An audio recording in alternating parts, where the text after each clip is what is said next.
What is up, guys? I'm Andres. This is RB3. And this is the Meaning of Podcast, where we break down your favorite directors and the deeper meaning within their films.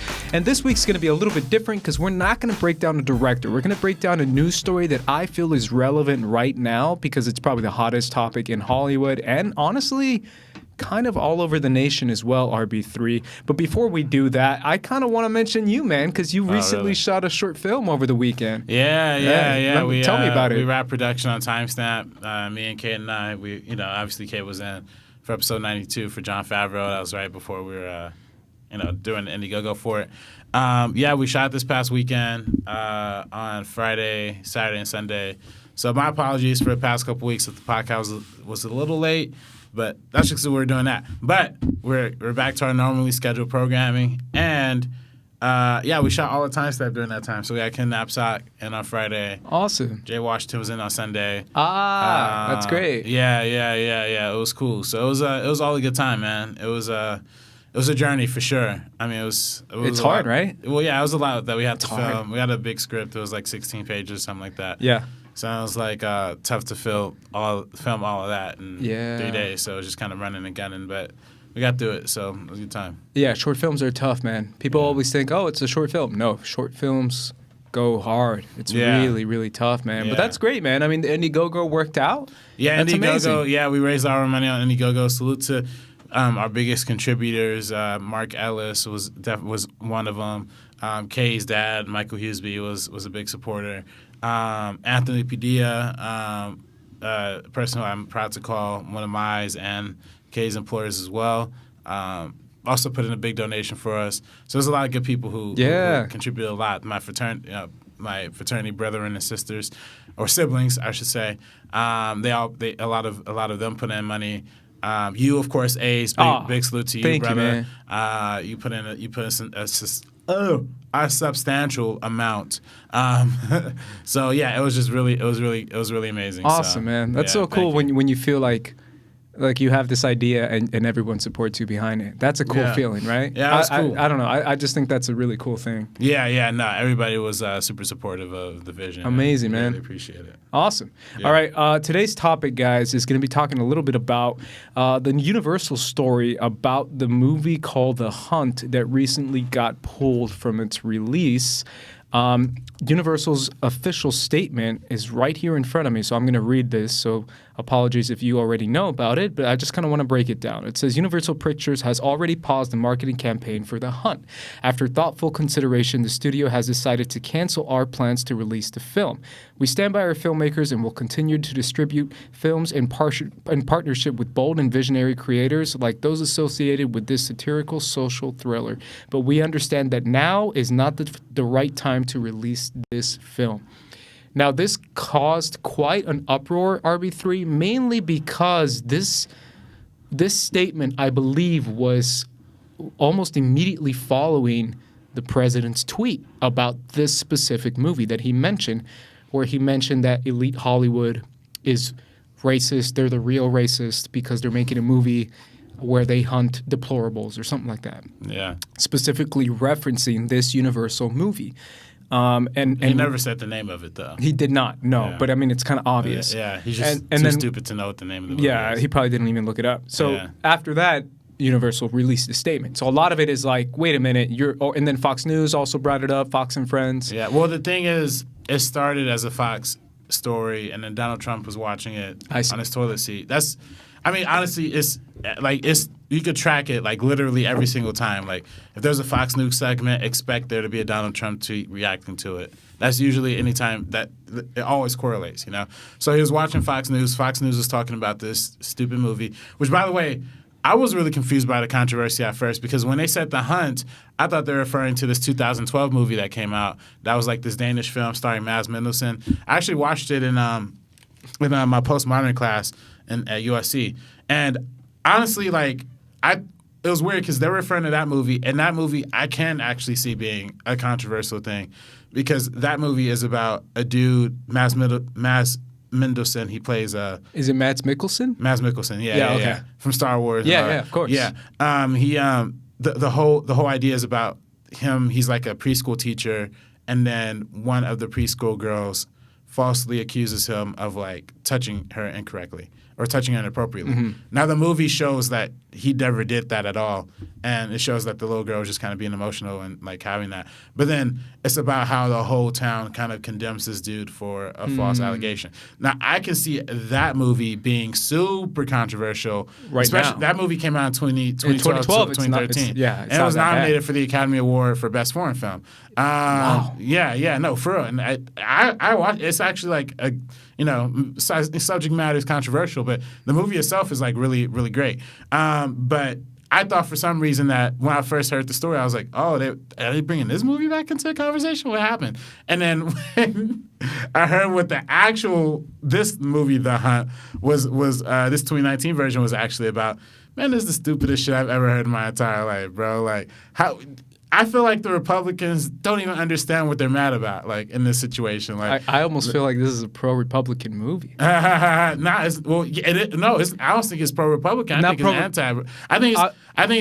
I think what it is not Republicans are so brain dead. They don't understand that, like, it's not Republican or Democrat. It's elites versus the poor, and the movie is about an elite.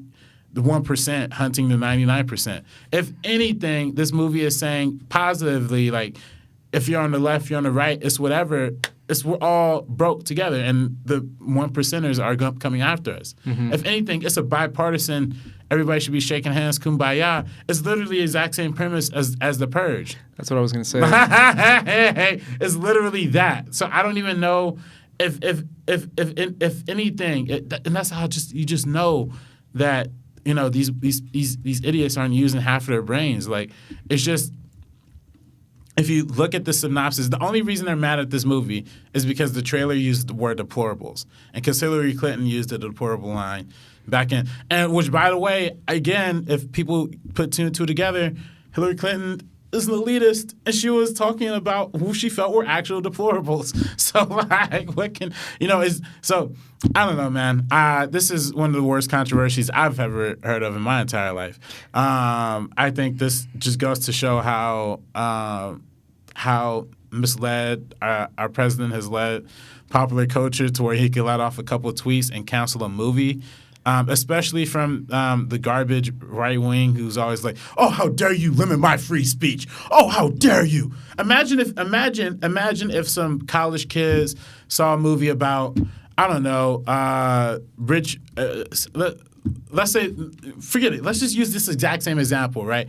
Let's say The Hunt was this exact same movie, but instead of the right, it was a bunch of college kids who were upset about the idea of elites killing poor people because they're super liberals.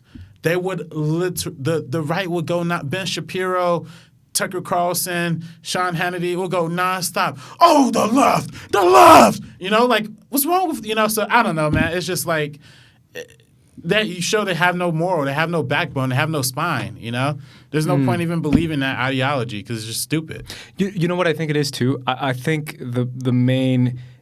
Full disclosure, one of the reasons why I wanted to talk about this with you is because I saw a fascinating conversation on Screen Junkies where they talked about it.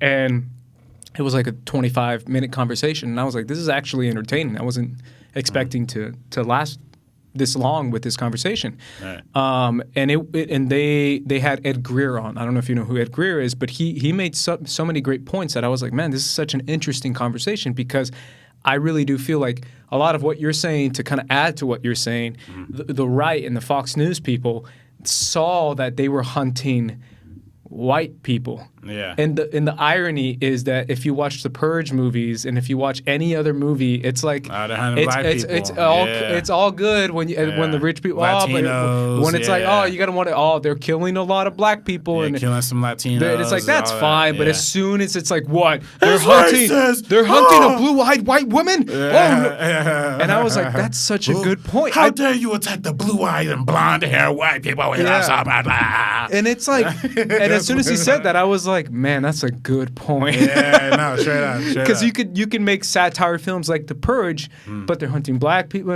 That's okay. But if it's like white, because it's the lead is like being hunted. It's the girl from Glow, super white girl, and she's like the stereotypical like American house mom or whatever. Yeah. And it's like that is stepping the line. Yeah. And it's that is, I think, the most upsetting part of this. However, here's what I'll say.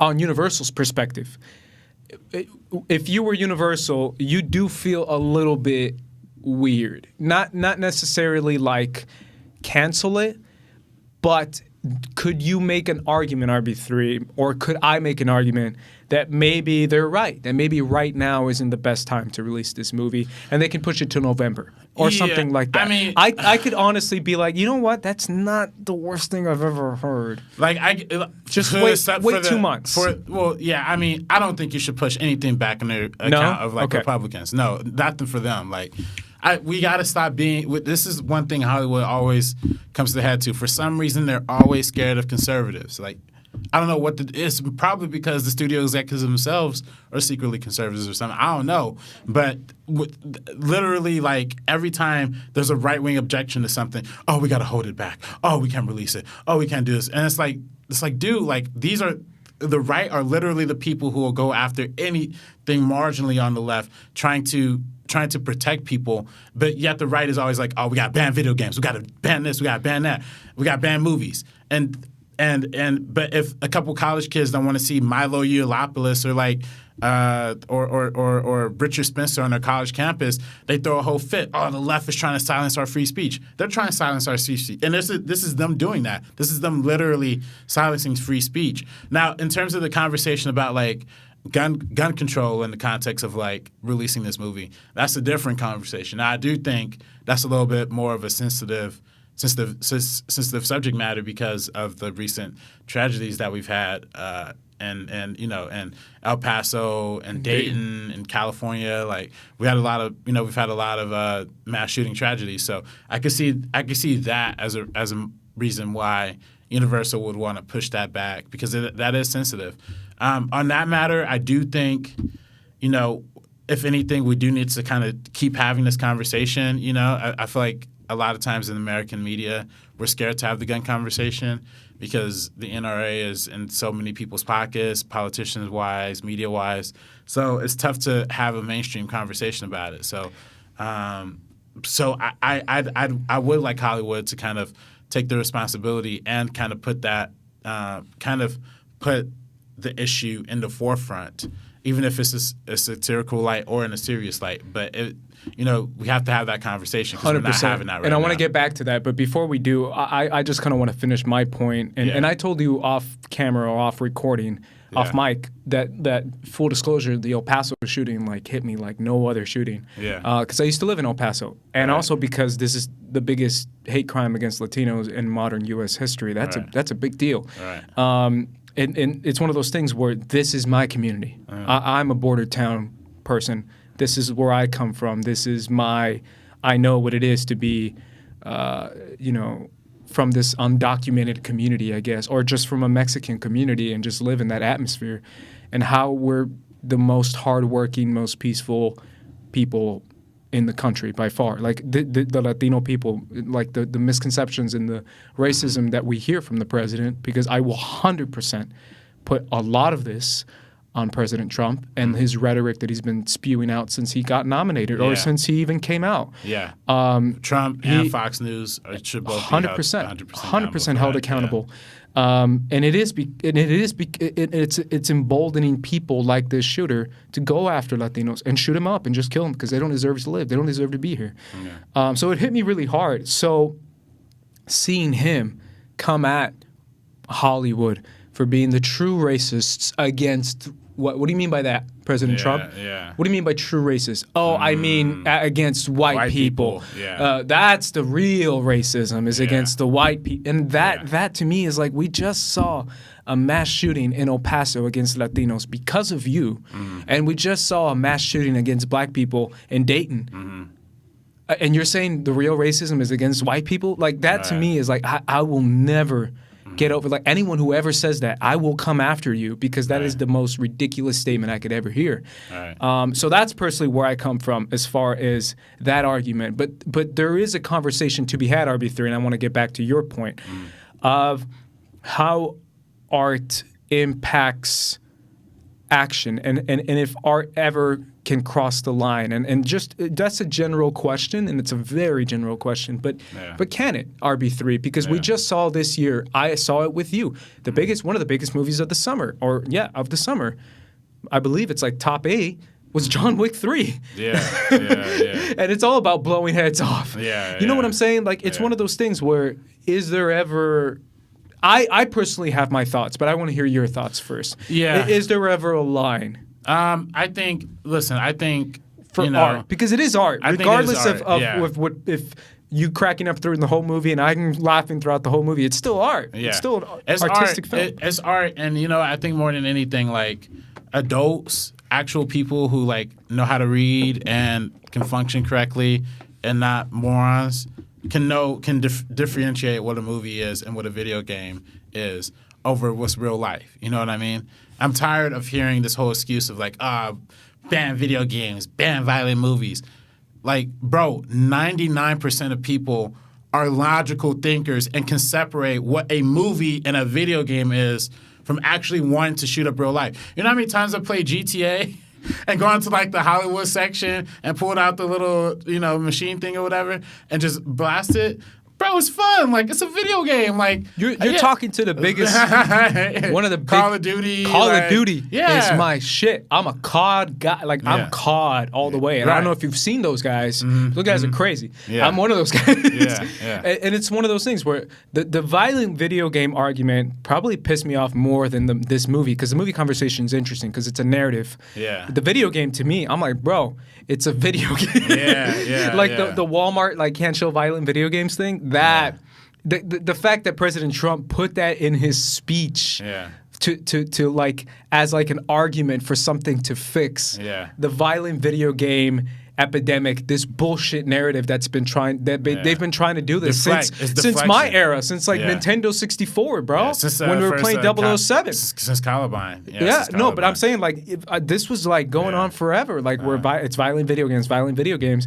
And I've been hearing this conversation I grew up in the video game like explosion, like me and my brother did, and I can guarantee you that it's been proven over and over again that that's a load of horseshit. In fact, I think it's more proven that people who play video games are probably less likely to do these kind of actions because they have an outlet to release their stress, to release their kind of feelings. If people are going to commit these actions, is either because like in the case of El Paso and Dayton, where they're extremely racist, extremely vile, and they have a hate crime terrorist act they want to commit, or as other times it's mental illness, or as other times it's other factors that play into it. But the last factor that's ever a major issue in any of this is the violent video games. 100%. If everybody, GTA 5 is the biggest video game ever, so the most copies ever. If literally if not at least a billion people, more than a billion people have played it at this point across the world, like you're not going to tell me that that people playing GTA 5 is the reason why somebody would go out and do a mass shooting. You can look at other countries. I think they said something like Japan only had 31 mass shootings. Or the UK, or the UK only had 10, like really low numbers. The United States, we have an insane number of gun deaths, an insane number of mass shooting deaths. It's not about the video games. It's not about the movies. It's about the guns. It's about the regulations. And I just wish people would actually wake up and stop listening to the horse dong that the right and Fox News keeps feeding us, because they're playing more into the problem. Fox News was more responsible for the El Paso shooting than any kind of video game was. Legitimately. The president was. The president, the words, they often use words like invasion, infestation, the same words that the guy wrote in his manifesto. Yeah, same words that the president uses. Same words the president. The president reciprocates that same energy that Fox News reciprocates it back to him and to the rest of the American people. And they act like that's an okay thing to do. And the president acts like it's an okay thing to do. So it's like, honestly, I think that's almost an impeachable offense, personally. Like, I think it's almost impeachable. I think it is kind of impeachable to, like, when you look at what the dude wrote in his manifesto and how it aligns directly to the rhetoric that President Trump has been preaching, I think that's impeachable, like, pretty much. It's baffling because we talk about how art can influence action and how It's something, and Fox News and the right is using this rhetoric of like, oh, it's the influence. Yeah, propagandists. And it's the irony that none of this, no COD, no movie, can ever influence you as much as a television show and a president declaring war on a race and calling them invaders and calling them rapists and murderers. Yeah. That is influence. Yeah. That is opening the door, saying, if you want to shoot up a store, you have my permission. Yeah. Because these guys are rapists, murderers, and invaders. That is the influence, if we want to talk about influence. Because they want to, Fox News and the right wants to talk, video games influence, movies the real influence is you. Yeah. The real influence is a president who's literally started out by declaring war on a race. Like that to me is something. He said he wanted to ban all Muslims. He said he wanted to ban all Muslims. Like that to me, that's the real influence. Yeah. And in this world that we're living in of online structures and online forums that encourage this, that is the influence. Yeah. But again, they want to blame video games and designers and artists and directors and actors instead of blaming themselves for inspiring atrocities. And obviously, to me personally, I feel like the gun debate is one of the most. Honestly, bro, like if you really look at it, not even healthcare, not foreign, like the gun debate is the biggest, like crazy roller coaster conversation in all of American history. And you know what's really it's insane. And you know what's really sad about it too? Like both Democrats and Republicans agree that at least common sense background checks at the bare minimum I think that polls at like 92% or something like that. That both sides can agree on that. But why doesn't that happen? It's because of these bought out politicians. It's because of the media trained arms that like help back them, like the Fox News is. It's because of the sellout president that we have. You're missing the biggest one of all. And the NRA. The NRA. Yeah, I mean, it's because the NRA of the NRA. The NRA is in the pockets of the TV, the president, the politicians, the Congress people.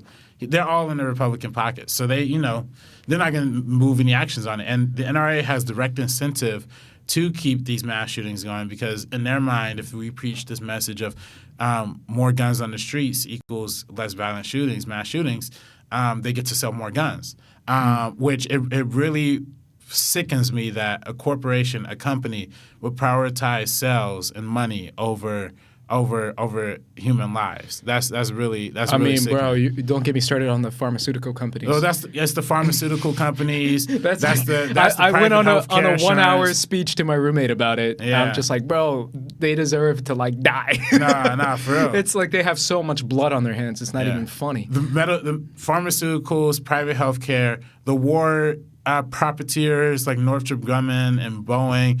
Salute to them because I have a lot of my engineering friends who work there. But they're profiting off of making bombs, making planes, making all of this stuff that is going overseas, Raytheon going overseas, bombing innocent people in Yemen and Saudi Arabia. We're bombing 8 different countries right now, Iraq, Afghanistan.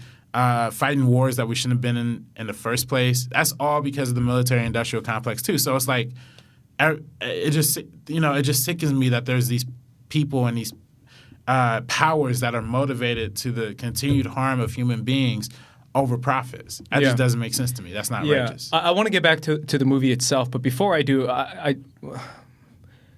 do want to say that there is so much nuance and conversation to be had.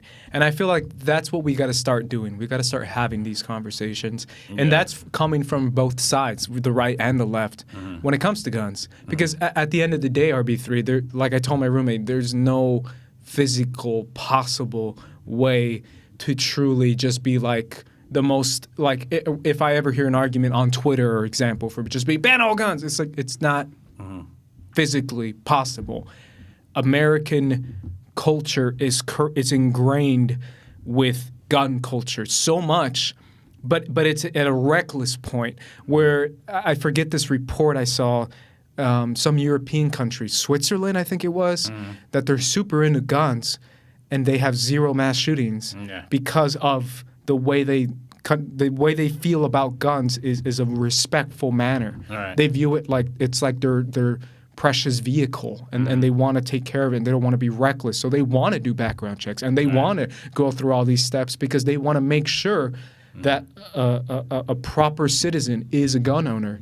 If we just change that, RB3, I think the right can get behind that. I think they have to get behind it, to be honest. I think they have to get behind it. I think they're already behind it. Common sense. Yeah. Just the most common sense. Yeah. A background check. Like, it's literally commone sense. I think it doesn't require just being like, no guns ever. Like, that's not. Yeah. That's not. No one is saying that. No Democrat will ever say that. Like. I saw the March for Your Lives kids do like a special report. Every single kid in the March for Your Lives is talking about the most common sense, and yet they're being shredded by right-wing people and shredded by they want to take your.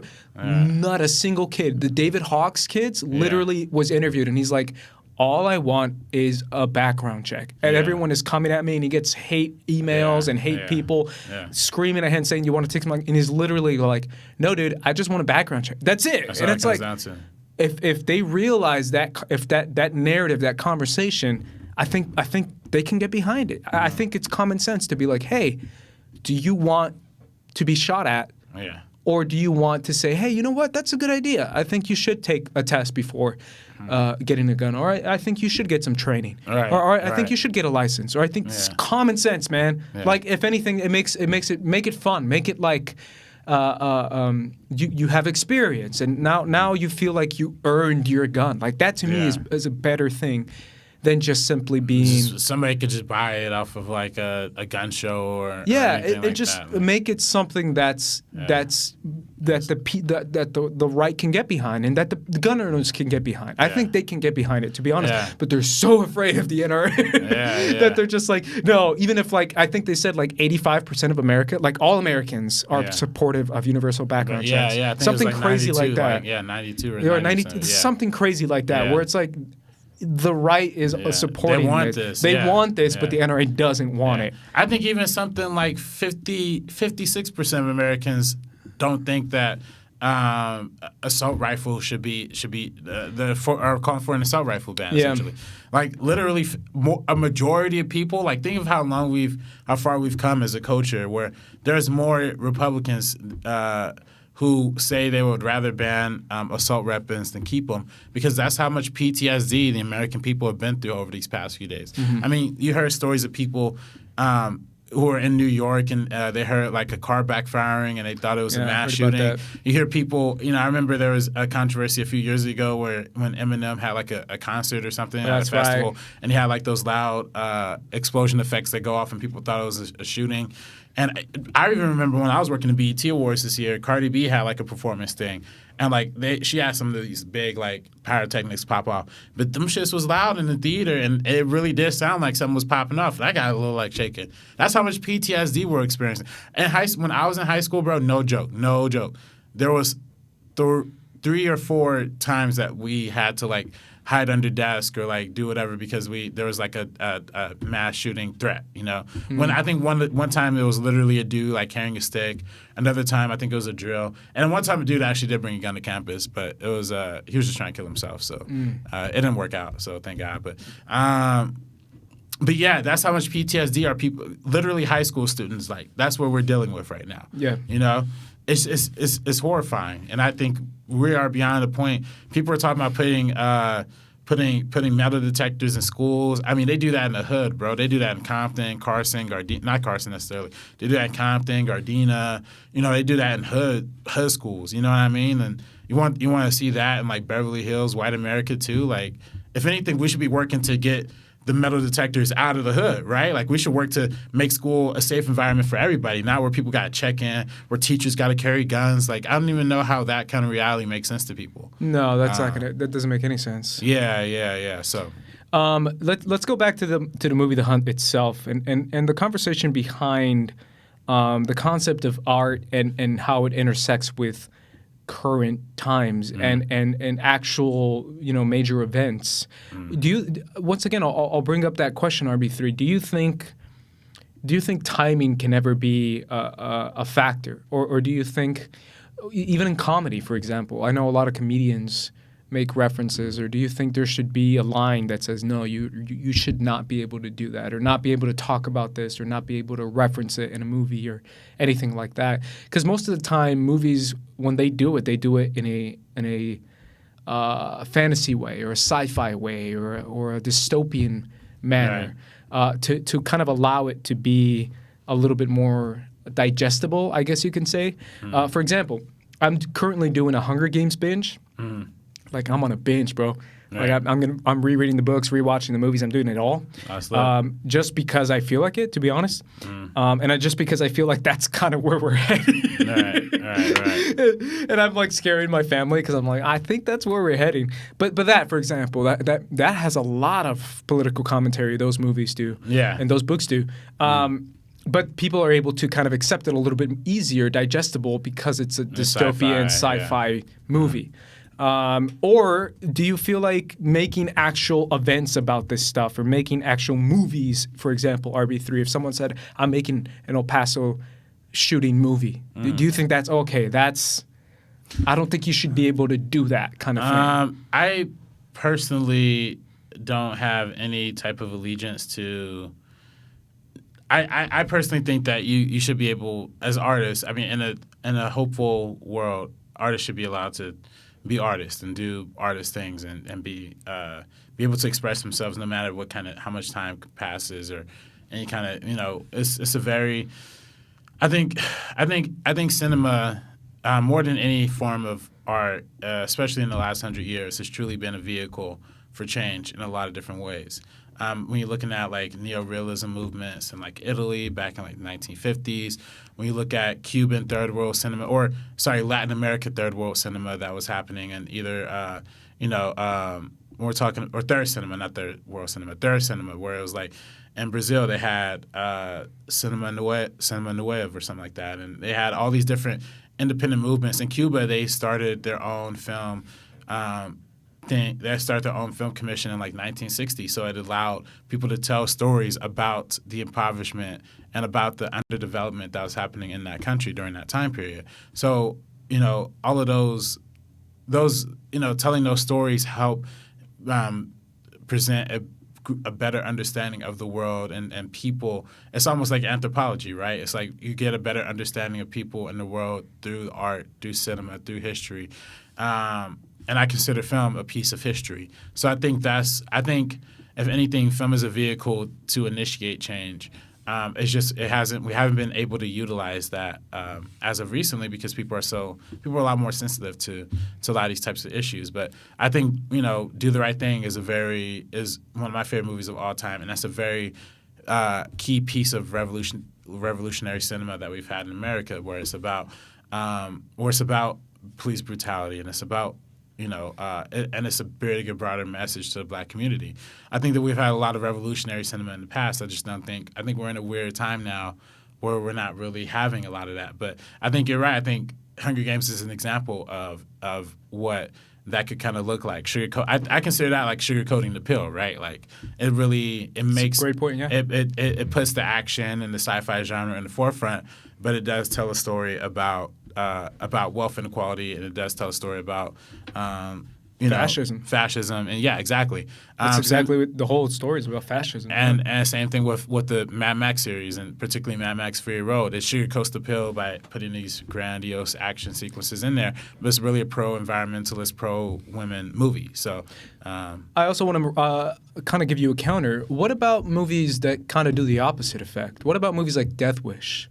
The Bruce Willis movie, or Dragged Across Concrete. Have you heard about that one? That's the one with the woman with the Mel Gibson Mel Gibson and Vince Vaughn. I haven't seen that one. No. So it's been so under the radar. Not a lot of people have talked about it, but essentially it's about two cops who like go on parole for being too abusive to people, and they're like pissed off about it, and they decide to become like vigilantes to do true justice. And it's a very and it paints them in a very positive light, where they're like, yeah, finally cops can get their hands dirty like we want to because they suspended us for being too mean to people and roughing them up. And now we're going to be vigilantes and kill the real thugs. Like, very like, whoa. All right.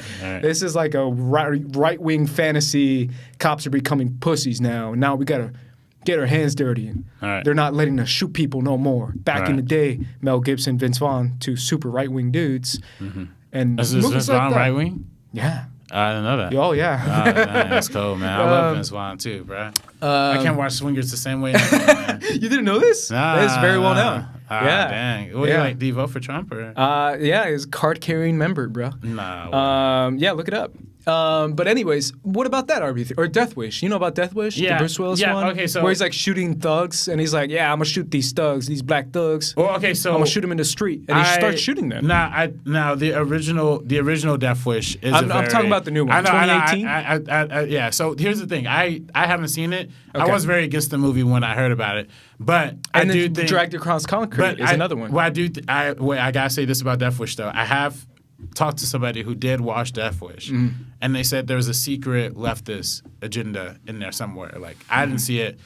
He didn't really do a good job of articulating it to me. I was gonna say, but I do think I mean he's probably the only one I've heard say that. Yeah, but I gotta watch it. You know, I don't want to jump in a movie before like but then I know again, what it is. You know? Sure. Yes. To be fair though, the trailer. The trailer's very He like shoots a black guy in the middle of the street in the trailer. Yeah, so it's yeah. I don't know. See, that's why I don't know what. But I'm giving you those two examples just based off the synopsis and based on the trailers. What do you think about movies like Dragged Across Concrete or Death Wish? Is that like or those type of movies? That's cool. Like whatever, do it. Well, this like right wing, super extreme fantasy of like. Well, what movies like that? What they represented back in the '70s and what they represent now are counterculture. It's supposed to represent how they feel like a lot of people in this society. Or the filmmakers, at least behind that, feel like a lot of people in society are wimps, are politically correct, are too sensitive, and they want to tell stories that are egotistical, ultra masculine. I mean, that was a popular thing in the 1960s and 70s because that was the most time of like progressionism in the United States. Mm-hmm. That was the time where the civil rights movement was ending, the women's movement was beginning, environmentalism was becoming a thing. Jimmy Carter was president, JFK was assassinated. It was a very leftish kind of era for mainstream America. But then.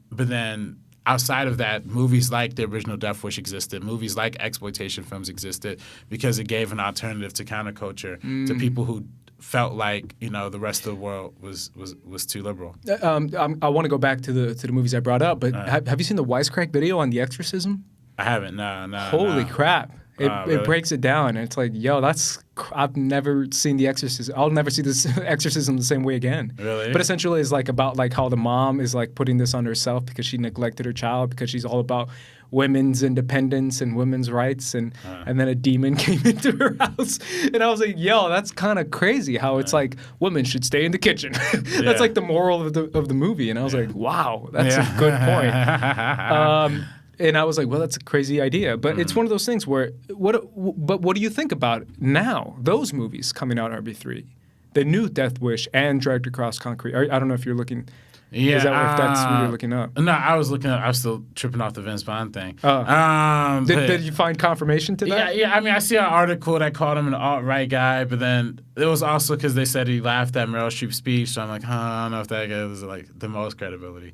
But okay, I'm gonna find this and find that out later. You're like, give me the evidence. Yeah. So yeah, I think.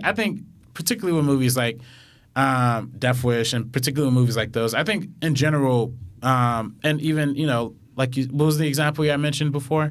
I mean, right before I was like talking about Vince Vaughn just now. The Exorcism? Yeah, Exorcism. I think with movies like that, they all, it's always been a male perspective in Hollywood. It's just always been that. And, when we're talking about Hollywood cinema for a long, long time, it was either on the spectrum of like ultra masculism or sensitive masculine. But there was never really a mainstream feminine voice. There's never really a mainstream person of color voice in terms of directing and shooting and writing behind the camera before like 1970, 1980. So when you look at the basic hierarchy of how cinema is like kind of developed over history, it's always played into appealing to the white man, to the white man's kind of general consensus establishment ideology. That's always where the landing ground for a lot of these movies stand, politically or ideologically. So it just really depends on, again, I mean, we talk a lot about the auteur theory on this podcast, but ultimately I do end up feeling like what movies have to say and what they represent are often reflected of the director's true political / socioeconomical reflection of how they see the world. So, and I think, listen, I always say this on this podcast. I mean, people hate when I say it, but I think if you made Rocky now, people will call Rocky a Republican because he is a Republican. He is, in a lot of ways, he would be a Trump voter. Just on the fact that he's a poor white dude from Philadelphia who says a lot of really stupid things about women, like in the context of like today, but that's just because of but that's from its time. Of his time. I'm talking about Death Wish, since you've seen it, because I guess you don't have enough of a reference for the other one I brought up, the Mel Gibson one. Exactly. But Death Wish, is that okay? Is that fine or? No, I don't think. Well, I mean, if people still want to hold on to that, I don't think there's an audience for it anymore. I mean, I think most of the people who will want to see a Death Wish today are probably 60, 70 years old going to the theaters in the middle of the afternoon during matinee. So the movie's not going to make any money anyway. I don't think Hollywood is particularly interested in making those kinds of movies. So you're anymore. saying let the market decide. Free market. Yeah. Because that movie's probably going to bomb anyway. Yeah. I mean, the free market already kind of decided. I think if anything, Universal was more scared about releasing The Hunt because they were scared it wasn't going to make money, as opposed to less about the conservative, outrage. Or at least I would hope so, because I think canceling that movie over conservatives is ridiculous. And I kind of want to ask you a final question before we go to break. Yeah. Do you think we're going to see a surge, RB3, or not necessarily a surge, but maybe like a kind of a surge of a counter movement of movies where like the Hollywood is going to be like, you know what? There's kind of an audience for right-wing white people kicking ass kind of movies. Let's cater to that audience because there's an actual market for it. People are paying money to see this kind of thing, and then we'll see those kind of right-wing extreme movies. No, I don't really think so, because I think the right wing is anti-Hollywood anyway, so they're not gonna support anything that Hollywood wants. I kind of disagree, though. I think people from movies is the one thing that people right and left. Yeah. Both sides. Homeboy from Kentucky went to see The Lion King. Yeah. Or you know what I'm saying? Like. Yeah. No, I think right people definitely still see. I'm talking about like alt-right extremists. No, like I'm talking about Trumpies. I think they don't really care about seeing movies as much.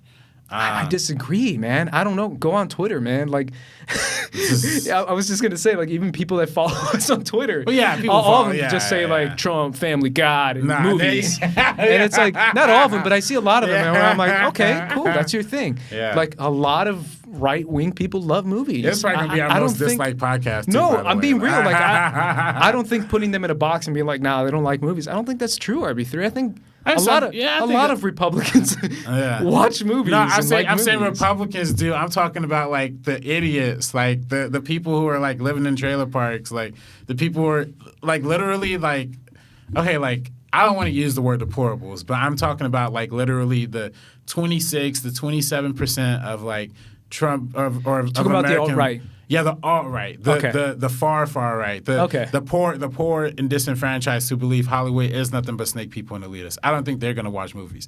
But I think if you have a sensible conversation with people on a more Republican-leaning side, then I think you're going to have. And I think people. Listen, I think honestly, we've been living in the generation of having the right-wing mentality be the mainstream for quite some time now. Like, if I'm being 100% honest, sure. Like, I do think like. Whether we realize it consciously or subconsciously, there aren't many far left movies that we have to reference. Mm-hmm. Just in the past, since the beginning of the 2000s, you know, the only things I could think of off top are like John Q. and Okja and Black Klansman. But other than those, what other kind of cinema we've been getting? We talked a lot about The Dark Knight before. Yeah. How The Dark Knight is kind of an has a lot of undercurrents of conservative ideology riddled throughout. I agree. Series. I feel like that's why I'm kind of countering your argument, because I do feel like a lot of conservative right-wing people like movies, adore movies, and a lot of them are kind of like I just looked up biggest movies of 2019 right now. Avengers Endgame. Yeah. Pretty sure all of them saw Avengers Endgame. Yeah. You know what I'm saying? Yeah. But that's kind of like an outlier, so I won't mention that. I just mentioned Lion King. Come on, cute animals. Like, everyone's gonna see that. Well, it's safe. It's safe. It's safe. Like, that's what I'm saying. Spider-Man: Far From Home. Sure, a lot of right-wing people saw that. Yeah. John Wick Chapter 3. A ton of them saw that. You know what I'm saying? Like, I do feel like there is movies that fit for everyone. No, movies definitely fit for everybody. I'm just saying that, like, I think of the people who actively, go on Trump's Twitter, retweet his tweets, suck his dick. I think all of those people are not interested in seeing movies in the same type of way. I do think a lot of people who, like, let's say maybe, you weren't as extreme as Trump, but you're like a George Bush supporter or something like that. Yeah. Like, I think those people probably have a more fun time of going to the movies and having that be a traditional thing. The reason why I bring this up is because I'm currently seeing this, and not from movies, because movies is it costs a lot of money to make movies, but like YouTube, for example, or comedians, for example, like Louis C.K. Like, after Louis C.K. got canceled, like, he immediately became like, I love right-wing people, fuck the left, and they're stupid pussy people, and he started using words that I'm like, wait a minute, if you look up a video 3 years ago, bro, you were saying that about the right, and now it's like you're saying that about the left, because he realized, like, that his market is lost there, so I'm going to focus on this market, and it's such a, like, bullshit narrative, because it's all everything he's saying is a lie, and he's just saying it because, like, he realizes, like, those are my only audience now. So now I'm gonna be like, F the left, they suck, and it's like, really? You were just on the left, and now because you got canceled, you're going to the right because those are the only people buying your tickets. And it's the same with that clown Andy Signore too. I mean, dude. I honestly, I was like, should I bring up his name? I'm not gonna bring his name. Holy crap. Yes. Yeah. Because it's the same thing. All of a sudden, he's like, I'm a right winger now because I live in Florida, and here where I go. And I'm like, bro, what? Where'd that accent come from? What are you talking about? Like, and all of a sudden, he's like, women suck, and here we go. And I'm like, what? I saw that fucking dickless piece of shit literally tweeting at Steven Crowder, Philip DeFranco, like, literally all the right-wing commentators. And they're like, please, cover my story, please. It's crazy. I don't know. Stuff like that is where I realize, like, they're saying, like, oh, the market now is right-wing. A lot of, not just him, bro, a lot of, like, nerd tubers are going towards the right-wing kind of ideology stuff. I see a few, like, lesser ones that you probably don't know about that I know about, because I love, like, nerd YouTube. That when I see that, I'm just like, man, that's crazy. They're realizing there's a market there, and they're just kind of like lying about all this bullshit. All right. So that's what low-key kind of what Trump did. I mean, he was saying some shit that wasn't necessarily right-wing, and all of a sudden he's like, I love Jesus. Jesus is the Bible's real. See, and it's like, bro, there's an interview like 5 years ago where you said God isn't real. Well, see, that's what these snake oil salesmen are good at. They're good at literally mixing in some leftist, populist ideology and throwing in some right wing stuff. Like, they're good at they're good at presenting themselves as right wings, but just throwing in a little bit of leftism to, like, pull in some normal people. You know what I mean? Like, they're good at saying, at least I don't know about sense of, like, nerds, but I'm talking about, like, in political commentary sense. You'll see Tucker Carlson jump behind one leftist issue, like ending the wars, and then act like he's still act like he's on the left. Don't even mention that guy's name to me, man. I mean, it's people like that. I think that guy's like the biggest piece of shit on the planet. 100%. Let's go to a break before we go too far. This ship is going down anyway, so I'm just like, I'm getting more water in. All right, guys, we're going to go to break. After that, we're going to be talking more about this conversation. All right, we're back from the break talking about how art influences our real time.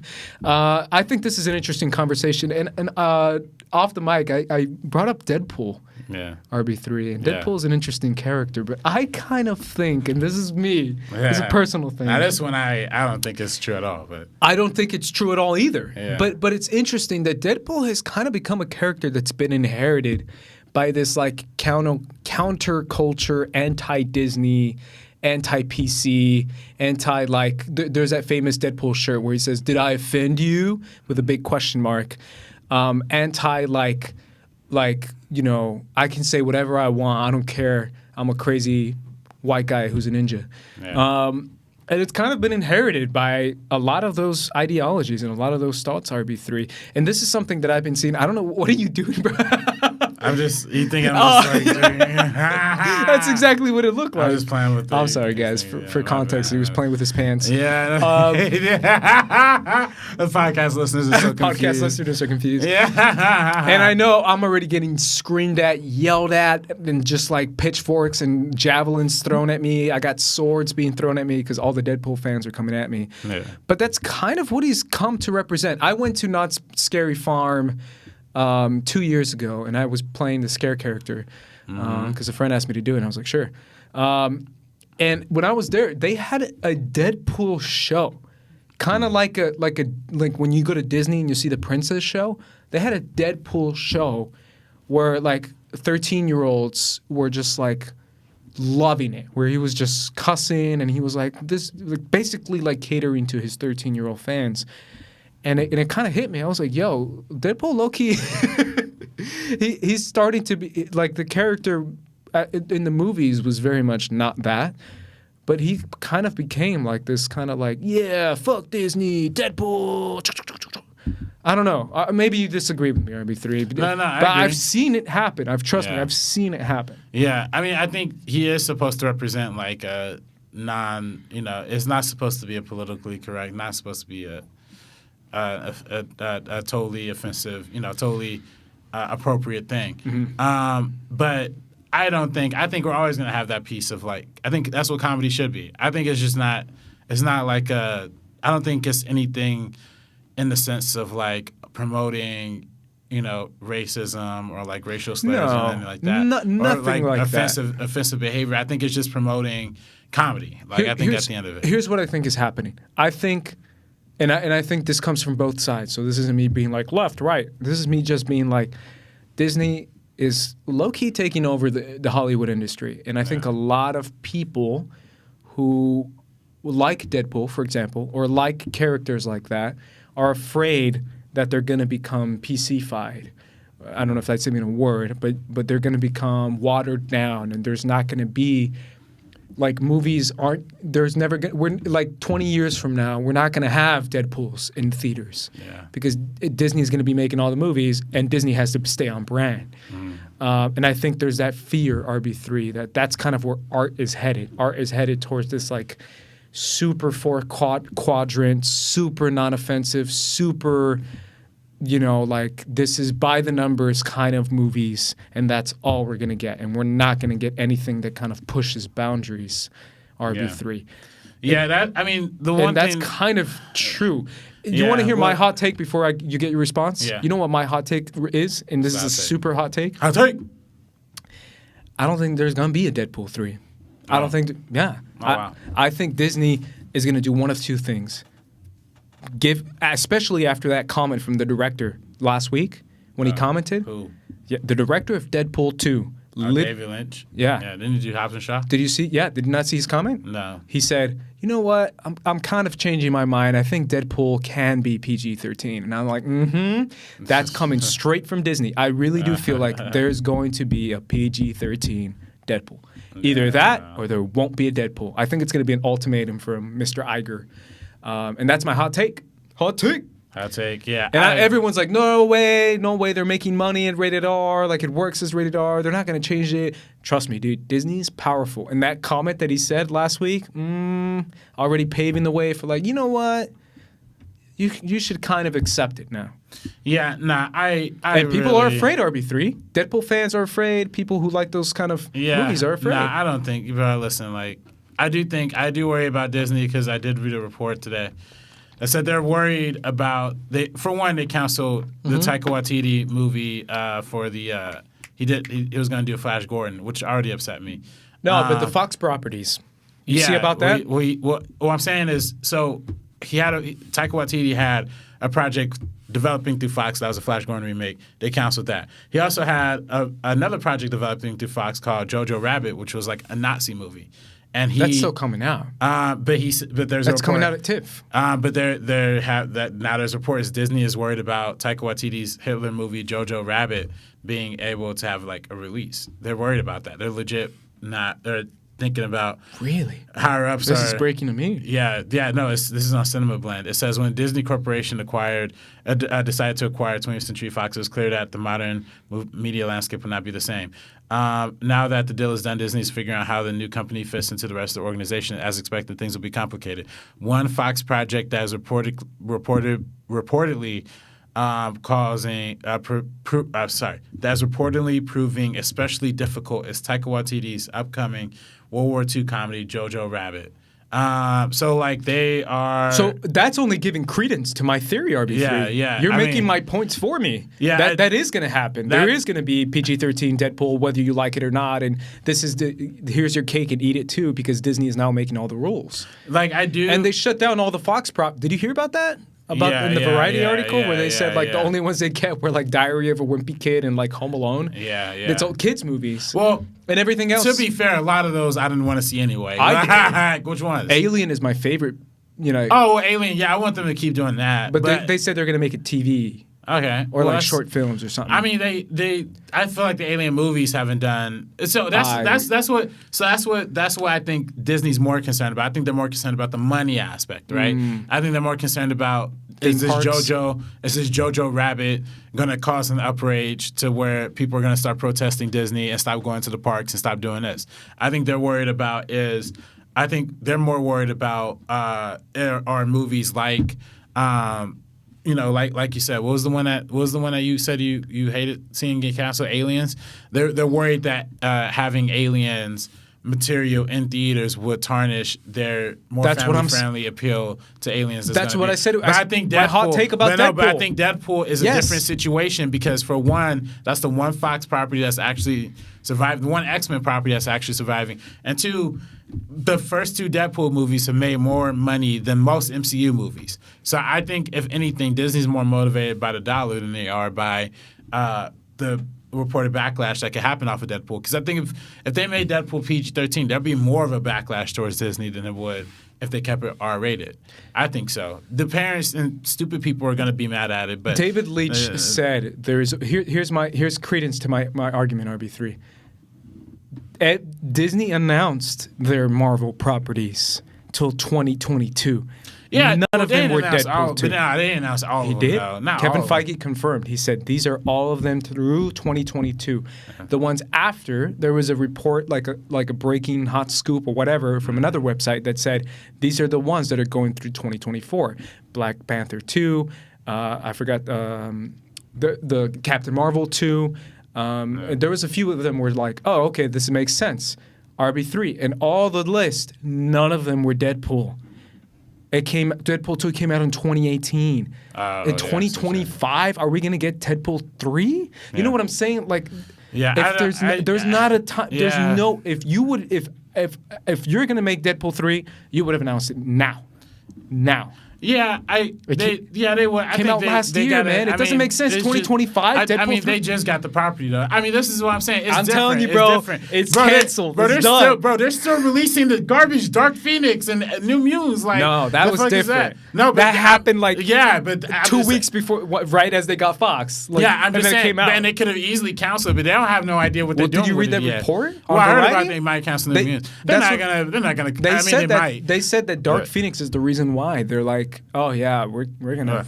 Well, they lost $170 million off of that alone. So, like, I could see them being hesitant about New Mutants, but we're talking about Deadpool here. We're talking about $300 million domestic, $800 million worldwide. And I'm saying there would have been a release right now. Yeah, I don't even think, bro. I'm not saying it comes out right now. I think if Disney 2022 Deadpool 3. They didn't say it. No, I literally. This is why I literally think. I think Kevin Feige and Marvel had this whole plan laid out way before the Fox deal came through, and they haven't announced a single Fox thing yet. They haven't announced a single Fantastic Four thing, a single X-Men thing. They haven't done anything of that because they literally just got it a few days ago. Okay, that's what I'm saying. Here's my counter to you once again. Going back to this conversation, I'm going to go back to the main point. We started this conversation talking about The Hunt and how it didn't. Universal canceled it because they were afraid of a satirical movie that's a little too close to home. And I'm saying 10 years from now, when Disney's making all the movies, there's not going to be this. I mean, there will be, but I think it's going to be Universal who's making all these counterculture movies. The irony that Universal canceled The Hunt, and they're probably the ones, them and Blumhouse in horror, Jordan Peele, another example, they're the only ones that are going to compete with Disney because they're the only ones making movies that kind of push the edge. And here's my other argument. Comic-Con, RB3, you were there. Yeah. Did you see when Kevin Feige, when someone in the crowd yelled out, "Make it R" for Blade? And he's like, "No, it's going to be PG-13 and you're going to like it." He said that. This is real, RB3. I saw the video. Oh, I see that. Someone said in the crowd, "Make it rated R." And he said, "No, it's going to be PG-13 and you're going to like it." And he said that, and he was serious. He was like, "No, it's going to be PG-13 and you're going to like it." Yeah. If Blade with Mahershala Ali is PG-13. Don't you? No. Ace, no, all right. Blade. He's a vampire. No, stop it. Get the fuck out of here. You're talking about anyone the size of Deadpool was when it came out. Did Blade make $300 million domestic? That's Blade, what I'm saying. You know what Blade is? RB3. He's a vampire. I'm the biggest vampire. You know about my vampire. That's personal bias, though, man. That's personal bias. I think if anything, vampire. Name one besides Twilight. Vampire classic movie that's rated. Film series. Besides Twilight, all of them are rated R. What was the one that was the romantic shit with the? That was rated R. Oh no, I thought that was okay. Yeah, you're right. All of them are rated R. Hey, man, you gotta have some good blood in there. I'm telling you, man. Everything's gonna be PG-13. Nah, there's not gonna be movies like The Hunt. Deadpool's an exception. I think Deadpool is the exception to the rule. I'll leave the Deadpool. Yeah, I don't want to get attacked. I was gonna say. I'm afraid of the Deadpool fans. Nah, Deadpool fans are a different kind of fans. That's what I'm saying. Yeah, those are the trolls. Moving on from Deadpool. Yeah. I'm bringing this real conversation as far as art pushing the edge and being something that people are kind of upset about. And for example, have you seen The Boys yet? No. Man, everybody keeps talking about The Boys, man. I know, man. Brian to be honest, like the hype low-key like, killed it for me. Really? Yeah, if I'm being real honest. Isn't that good, bro? I don't think it's...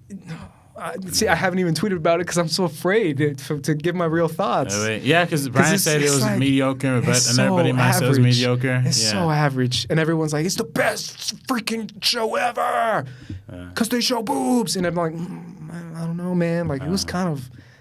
It was good. I liked a lot of it.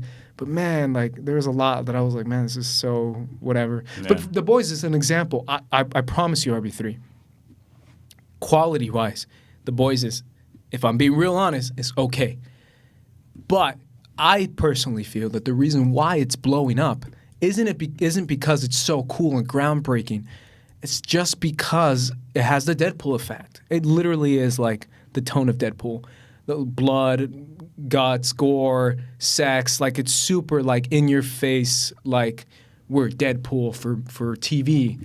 And people are eating it up, RB3. Like it's blowing up all over social media because people are desperate to have that counter to the MCU. Well, people just want something different. I mean, that's what I'm saying. People... Like even if it's average, people are okay. People are still like, it's the best ever. Why? Because it's bloody and there's heads chopping off and the guy says F-bombs every other day and he doesn't give a crap. And Carl Urban's character is like super like, I don't care. Like he says the C word and the F word and he doesn't care about this and he'll kill women if he has to. Like he doesn't care. Like that's the attitude of the show. But this is let me break it down like this. Like break it down. Let me break it down like this. I was on the Wenger show yesterday. Hey man, you got to get me on there, bro. I want to be on the Wenger. Hey, be on there, man. Actually, Cody's going to be having a baby, so I'm sure they'll be looking for people. Okay.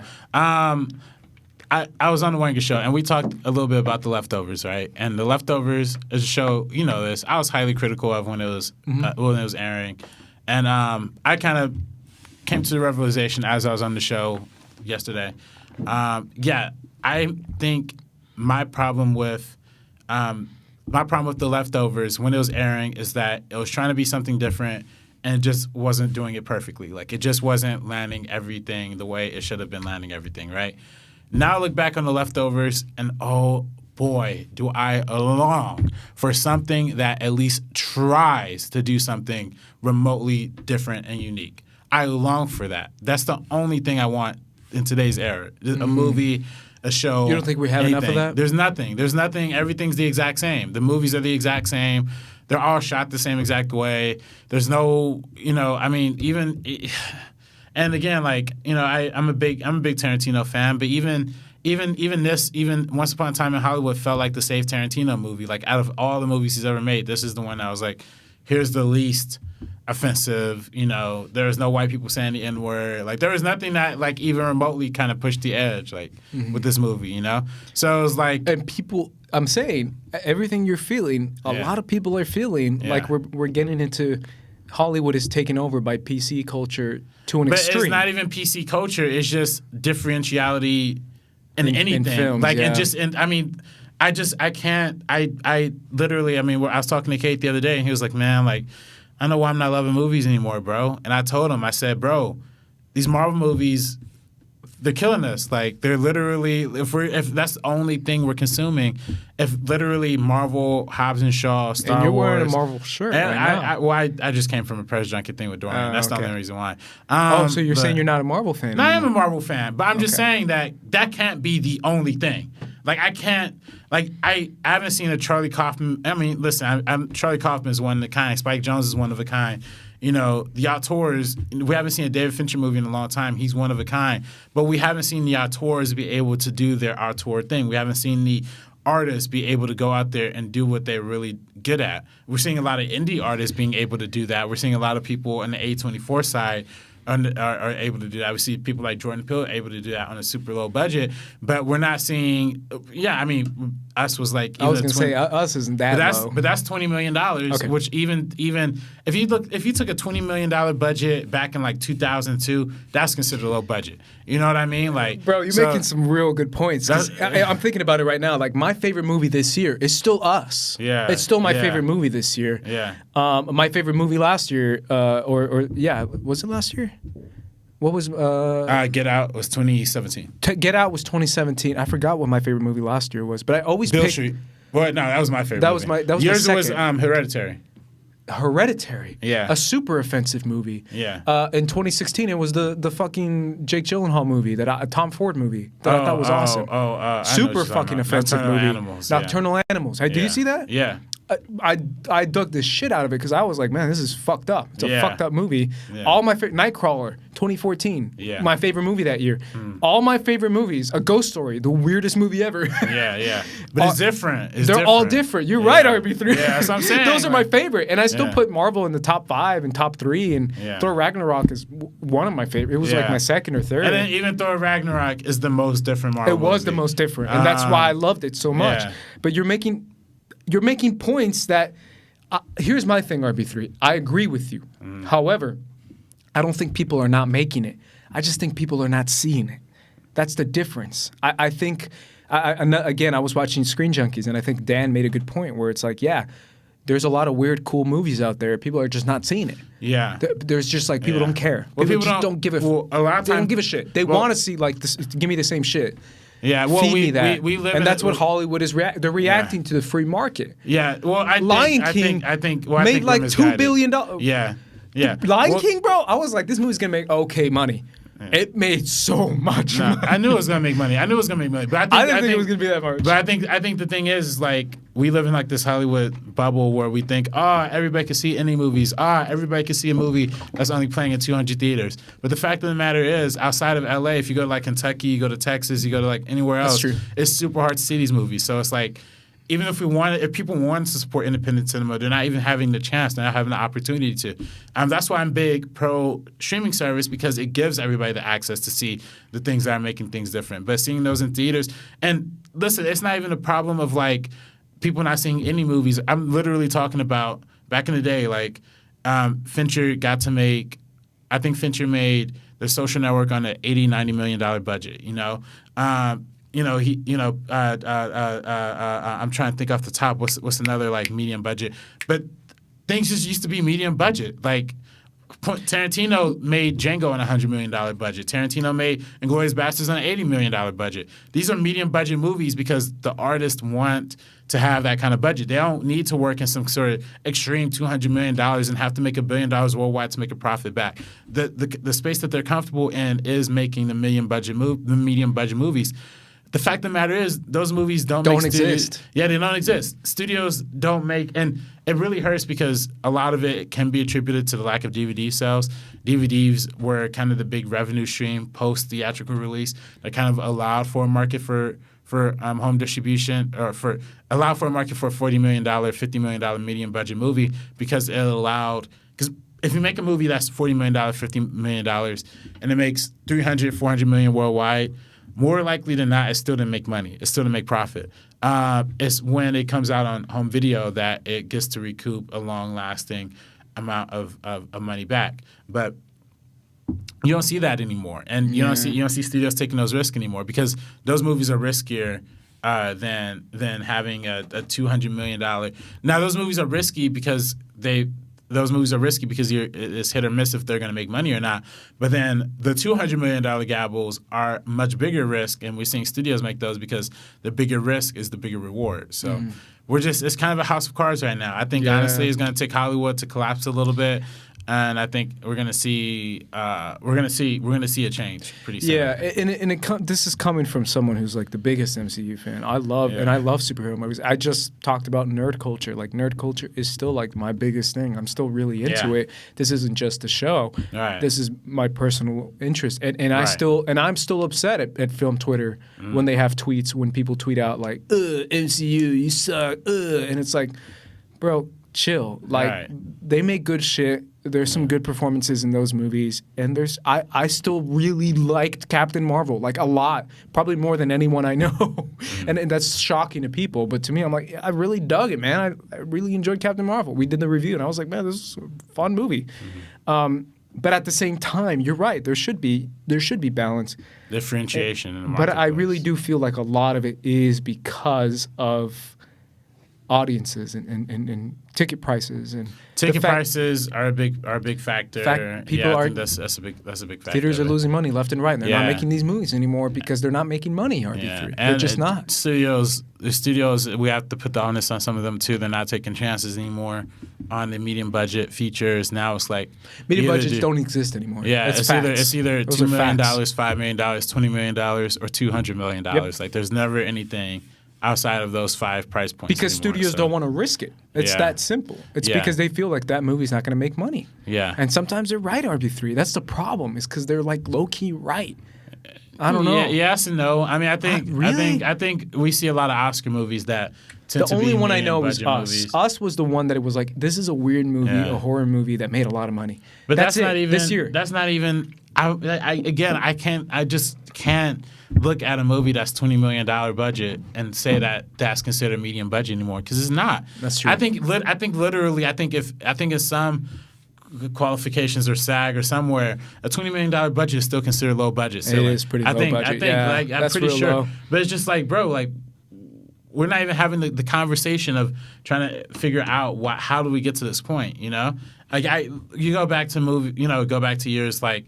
I'm gonna just go IMDb. I'm gonna go to 2006, for example. 2006, number 1 movie, Pirates of the Caribbean: Dead Man's Chest, expensive movie. Okay, fine. Number 2, Night at the Museum. That's like $100 million budget. Happy Feet, I think it's like a $60 million budget, if I'm not mistaken. Never mind, $100 million budget. Casino Royale, again, not the most expensive movie, but not the cheapest either. But it's, what I'm saying, it's a great ass movie. Yeah, there's a time when people, number 10 in 2006 was The Pursuit of Happiness, $55 million budget, and it made $300 million worldwide. That's a great pull right there. Yeah, so it's just that's one that a lot of people saw. Yeah, exactly. I mean, these are movies that people there was an audience for it, and I think there still is an audience for it. But you go to like 2018, for example.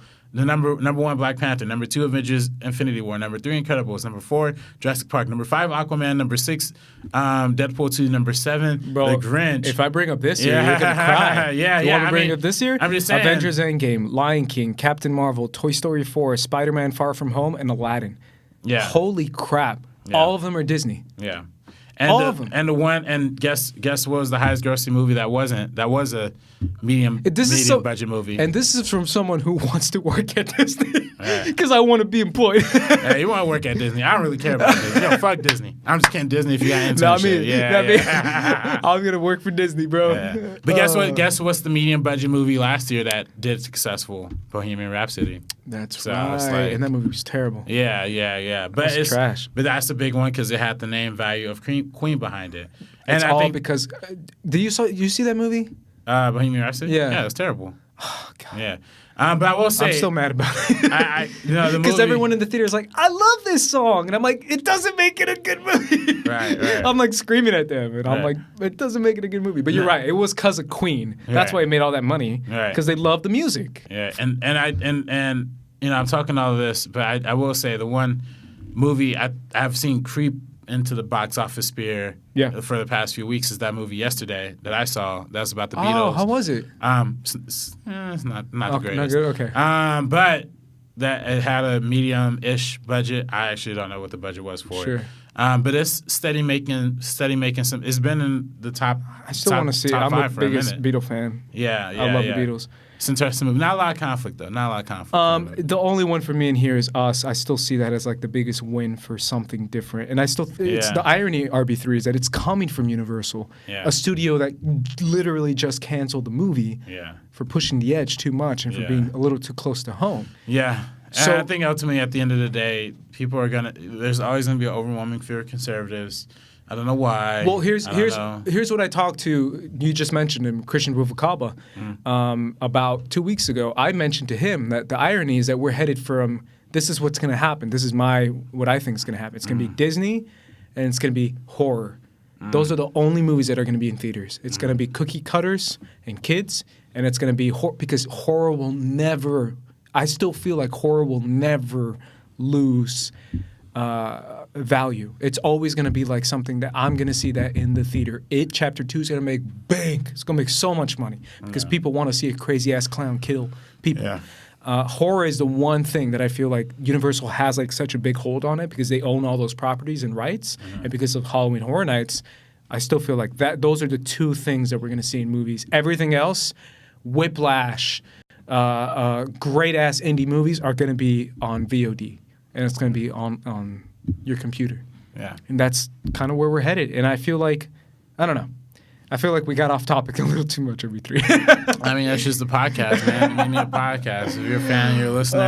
Again, this is our most disliked episode. So the real listeners, listen up. Hey. The real listeners, the real fans. Hop on that iTunes. I know we're about to get a lot of 1 stars off today's episode on iTunes. Nah, we're about to get a lot of go on iTunes. Not if we told them not to. Yeah, you know what? Don't do that. Give us 5 stars. Yeah, no, that's what I'm saying. Hey, if you're the real fans, you're the real listeners.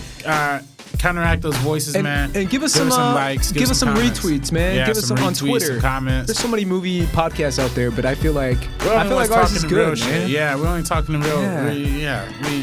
I feel like we should rename this podcast and just call it Real Shit. Yeah. A movie podcast. A real movie podcast. Yeah. All right, guys, that's it from us. Once again, make sure you follow us on Twitter, like this, share this, comment on this. Go over to our YouTube channel, First Cut. I mean, come on, guys.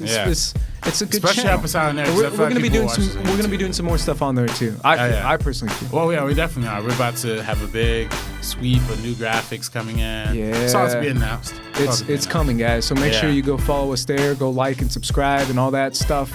And you can follow me at Squad Leader Ace. You follow me at Director RB3. Alrighty, guys. For the Mean Enough podcast, I am Andres. It's RB3. And we are peacing out. Peace out, guys.